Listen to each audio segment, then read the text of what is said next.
In this world of woe, so much suffering and misery, our hearts are longing for the endless home of peace and love and harmony.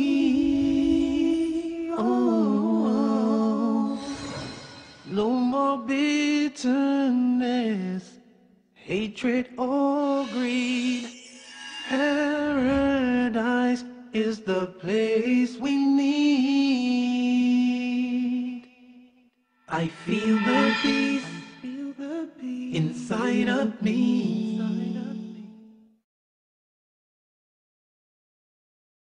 Greetings and peace. This is Dr. Laurence Brown with another episode of Interfaith Issues, where we discuss the issues of common interest to the three Abrahamic religions of Judaism, Christianity, and Islam.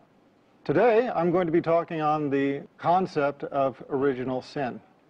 The reason that this concept is of interest is because it is not unanimously accepted by the three monotheistic religions of Judaism, Christianity, and Islam. As a matter of fact, even though the concept of original sin is prevalent in Western Christianity, it is not even universally accepted among Christians.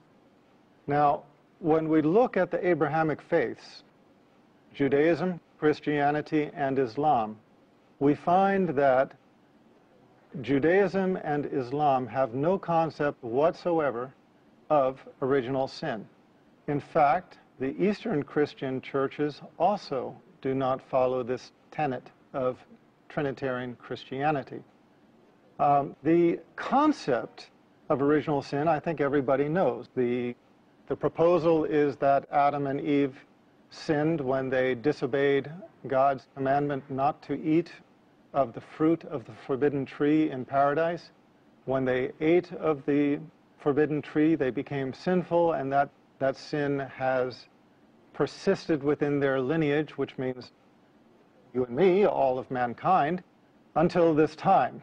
And it is, in effect, one of the critical elements of Christian faith, because Christian faith teaches us that we are born sinful, we have sin as an integral element of our being, and we can only achieve redemption through belief in Jesus Christ, because according to their tenets of faith, it was the atoning sacrifice of his death that paid for the sin, the original sin that afflicts all of us. Well, to begin with, I just want to first start with a common sense sort of observation. That observation is that if we look at a baby and just look at its face, look at its innocence, it's very hard for us to convince ourselves that this baby, if it dies, this baby's going to hell, and it's going to burn in hellfire forever because of original sin. But the fact of the matter is, I don't know anybody who has ever looked at a baby and said, oh, how evil. Oh, this one needs to be in jail. The fact of the matter is, babies look so innocent. They look so pure. And there's a reason for that. The reason for that is that according to Judaism, according to Eastern Christianity, according to Islam, there is no concept, or there is no validity to the concept of original sin. Now, let's back up a minute and just look at the whole concept of sin and compare between the two religions, Christianity and Islam. I would start by pointing out that Islam views the concept of sin very differently to begin with. In Islam, there is no such concept as sinning in the mind. If you conceive an evil deed in Christianity, Christianity tells us that's a sin. You thought a bad thing, that's a sin. In Islam, Islam looks at it very differently. In Islam, if you conceive of a bad thought, but you do not act upon it, it is not a sin. As a matter of fact, if you have a bad thought, but you do not act upon it, it actually becomes what? A good deed. Why does it become a good deed?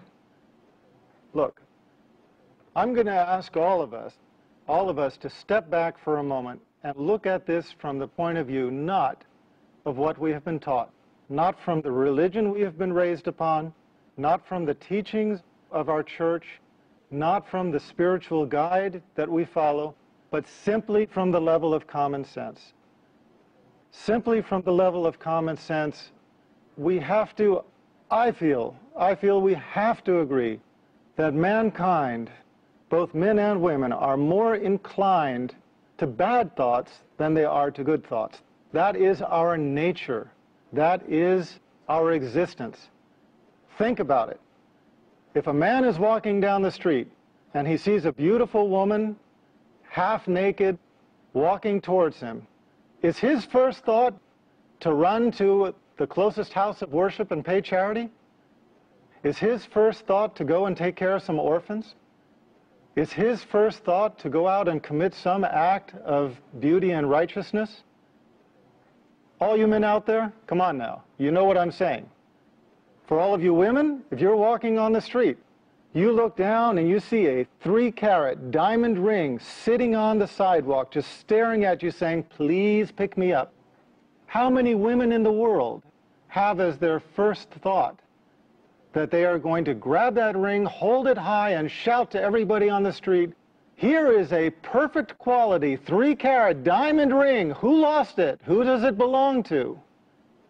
As opposed to our nature, which is, as much as we hate to admit it, our first thought is we want to take that and put it in our pocket. Now, the fact of the matter is our human existence is that we are more inclined to sinful thoughts than we are to good thoughts. It is the matter of mastering our sinful nature that is worthy of reward. So doesn't it make sense that we're going to have sinful thoughts? It's the way we are made. It is our constitution. The question then is, what do we do with those sinful thoughts? Do we act upon them? In which case, it goes from being a bad thought to actually an evil deed? Or do we act against the sinful thought? In which case, it becomes a good deed. In which case, we are rewarded for overcoming our base desires and doing the right thing, not the wrong thing. Now, in Christianity, we are taught, you have a bad thought, that's a sin. That's bad, that will count against you. Even if you don't do anything, you had the bad thought, that's going to count against you. In Islam, you have a bad thought, you don't do anything about it, you know what? It doesn't count against you. Why? Because you conquered it. You overcame it. Instead of submitting to the evil that arose within your consciousness, instead you overcame it, and that is deserving of reward. If you have a good thought, that's good also, and that is deserving of reward. But if you actually acted out as a good deed, in the mercy of our Creator, Allah rewards the good deed anywhere from 10 to 700 times the actual value of that good deed. Why? Because it's not so easy for us to do good deeds. You have $100 in your hand, and you have the choice between using it for the bad things that would bring you worldly pleasure, or you have the choice of giving it to somebody who is more in need of it than you are. That is a very difficult thing to do.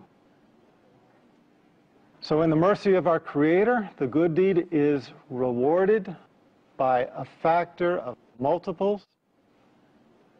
The bad deed is rewarded according to the value of the bad deed, but there is no such thing as sinning in the mind. Now, this is a very big difference between the concept of sin as it is conceived, which is in the mind, before it is even acted out. So, another point I think that we have to remember is that those individuals those communities and those societies which allowed themselves to be overrun by sin eventually decayed. And we see this time and time and time again.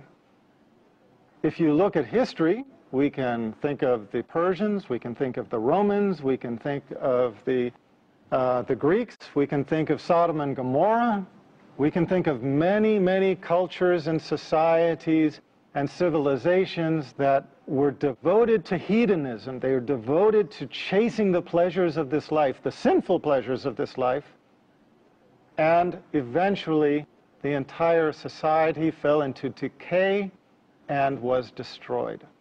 Now, that's enough information for all of us to chew on for a few minutes, so let's take a break and we'll come back shortly. Welcome back to the concept of original sin. This concept does not exist in Islam.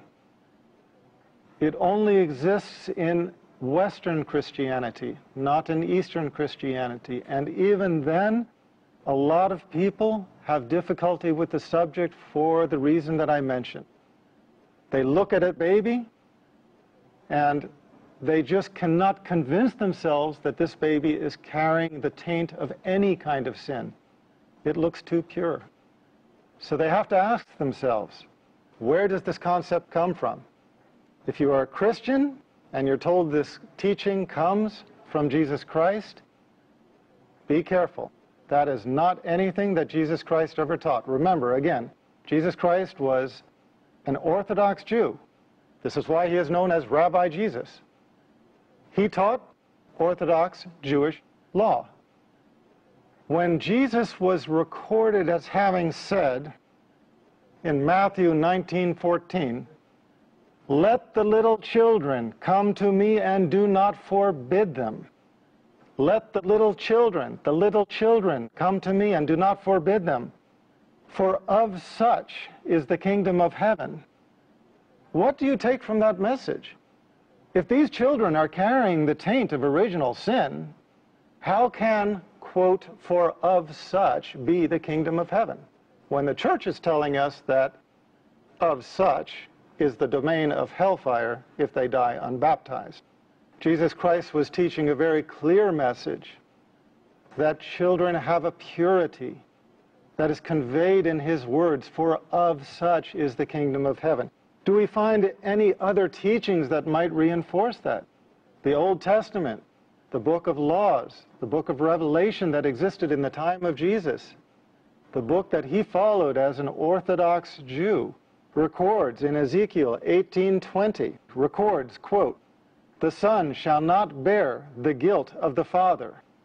The son shall not bear the guilt of the father, nor the father bear the guilt of the son. The righteousness of the righteous shall be upon himself, and the wickedness of the wicked shall be upon himself. The wickedness of the wicked shall be upon himself." Where does that say the wickedness will be passed on down through the ages, through the generations, through the lineage? I missed it. As many times as I have read the Bible, I must have missed it. Because here I find Jesus Christ teaching of the purity of children. Here I find the Old Testament that Jesus Christ professed as the law of his time, teaching that the wickedness of the wicked will be upon themselves. Wait a minute. Did you miss it? Did I miss it? Where did this concept of original sin come from? And where is it going with this line of thought? Because what I am effectively suggesting is that there is no basis for the concept of original sin in the teachings of the one upon whom the Christian faith is based, in the teachings of the prophet, Jesus Christ. In fact, Jesus Christ, in his words, directly contradicts the concept of original sin. Now, if there's any doubt, the passage I read about the wickedness of the wicked being upon themselves is repeated in Deuteronomy 24:16. It is an unequivocal point. It is not a slip of the pen. Now, those Christians who want to argue the point, those Christians who want to make it go away, who want to dismiss what I am saying, What do they say? They say, well, that's Old Testament. Ezekiel, Deuteronomy, that's Old Testament. We're Christians, we follow New Testament. What's the problem with that argument? The problem with that argument is that, yeah, it's Old Testament, but you know what? It's not older than Adam, okay? If original sin had afflicted mankind since the time of Adam, no prophet of any age would ever have taught that the wickedness of the wicked is upon themselves. Any prophet of any age would have taught the concept of original sin. But you know what? Nobody did. So if we are going to look for how we resolve this problem, we have to look not at the religion that is thrown into controversy, that is thrown into self-contradiction over the issue. No. We have to look at the continuity in the chain of revelation. We have to look at the fact that the Old Testament predicted 3 prophets to come. We know that. The Jewish scholars know that. And we know it from the New Testament, because when the Jews sent their Levites and their priests to interrogate John the Baptist on who he was, what did they ask him? They asked him, "Who are you? Are you Elijah?" He said, "No." "Are you the Christ?" He said, "No." "Are you that prophet?" He said, "No." It was not good enough to say it one time. They repeated and they asked, "If you are not Elijah, if you are not the Christ, if you are not that prophet, who are you?" They were clearly speaking of 3 prophets to follow. Now, despite John the Baptist's denial, I think it's very reasonable to conclude that the first 2 of the 3 predicted prophets were John the Baptist and Jesus Christ. But you know, you've got 3, you take away 2, what does that leave you? That leaves you 1 to come. So if we're going to look for resolution to this concept of original sin, we have to ask ourselves, is there a religion out there that is consistent with the teachings of Jesus Christ on this matter? A religion which might represent the teachings of the 3rd final predicted prophet? I would suggest that yes. Islam has no concept of original sin. In the religion of Islam, each person is accountable for their own actions. A person bears their own sins from birth? No. Because again, that would not make sense, that would not be godly. A person bears the weight of their sins from the time of discrimination, from the age of discrimination, from the age at which they know the difference between right and wrong. That's what makes sense. That is what makes sense. And that is what a person is held accountable for in the religion of Islam. According to the Holy Quran, quote, "Man can have nothing but what he strives for." That is Surah 53, Ayat 38. Quote, "Who receives guidance, receives it for his own benefit. Who goes astray, does so to his own loss. No bearer of burdens can bear the burden of another. No bearer of burdens can bear the burden of another." Surah 17, Ayat 15. Each person bears responsibility for his or her own actions, and nobody goes to hell because they bear original sin as a birthright. Or perhaps we should say, as a birth wrong. Now, I would like to conclude this talk by going back to the important point that I made, the point that a lot of people in the audience have heard and said to themselves, wait a minute, where did he get that? And that is the point of the 3 predicted prophets to follow. This is from John 1, 19 through 21. In this passage, the Bible tells us that the Jews sent their priests and Levites to basically challenge John the Baptist and question who he was. And they asked him in this way, quote, "Who are you?" He confessed and did not deny, but confessed, "I am not the Christ." And they asked him, "What then? Are you Elijah?" He said, "I am not." "Are you the prophet?" He answered, "No." He went on to address their concerns when they asked him for clarification. They said, quote, "Why then do you baptize if you are not the Christ, not Elijah, nor the prophet?" Again, these are the three predicted prophets that the Old Testament speaks of: Christ, Elijah, and the prophet. Now, we fall into a little bit of difficulty. You know, there's no uncertainty who the Christ is. Who is Elijah? According to the Bible, one passage does identify John the Baptist as Elijah. Another passage does not. It is an inconsistency, but I think we have to take it upon faith that John the Baptist was the first of the three. Jesus Christ was the second of the three.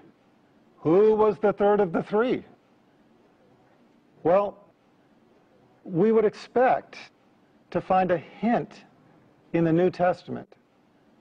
If there were a prophet to follow Jesus Christ, it would just make godly sense to us that there would at least be a hint in the New Testament of a final prophet to follow. And in fact, there is. In John 14:16, Jesus Christ just talks of allos parakletos, another paraclete to follow after the end of his mission. Let's put these two things together. In John 14:16, Jesus Christ speaks of allos parakletos, another paraclete. The key word here is not paraclete. Let's not worry about what paraclete means. Some people say advocate, some say comforter, some say Holy Spirit. It doesn't matter. What matters is that Jesus Christ speaks of allos parakletos, another paraclete, to come after his mission. At the same time, the first epistle of John 2:1 identifies Jesus Christ as a paraclete. What does this mean? Jesus Christ is a paraclete? He is saying after his mission, another paraclete will come. Another what? Another of whatever he is. Does it not make sense that he can be understood to have been speaking of the final prophet predicted in the Old Testament, the third of the three, the final prophet to complete Revelation? Here is where we find a hint in the teachings from Jesus Christ himself of the completion of the revelation in the person of a final prophet. Once again, I remind all of you watching, if you want further information, if you would like to read on depth, please visit my website, www.leveltruth.com. You will find everything that I have said and a great deal more in my books, starting with this one, Misguided. For now, this is Dr. Laurence Brown, concluding this episode of Interfaith Issues. Thanking you for being my audience, thanking you for tuning in, and looking forward to seeing you next time. Greetings and peace. I feel the peace, inside of me, a complete tranquility.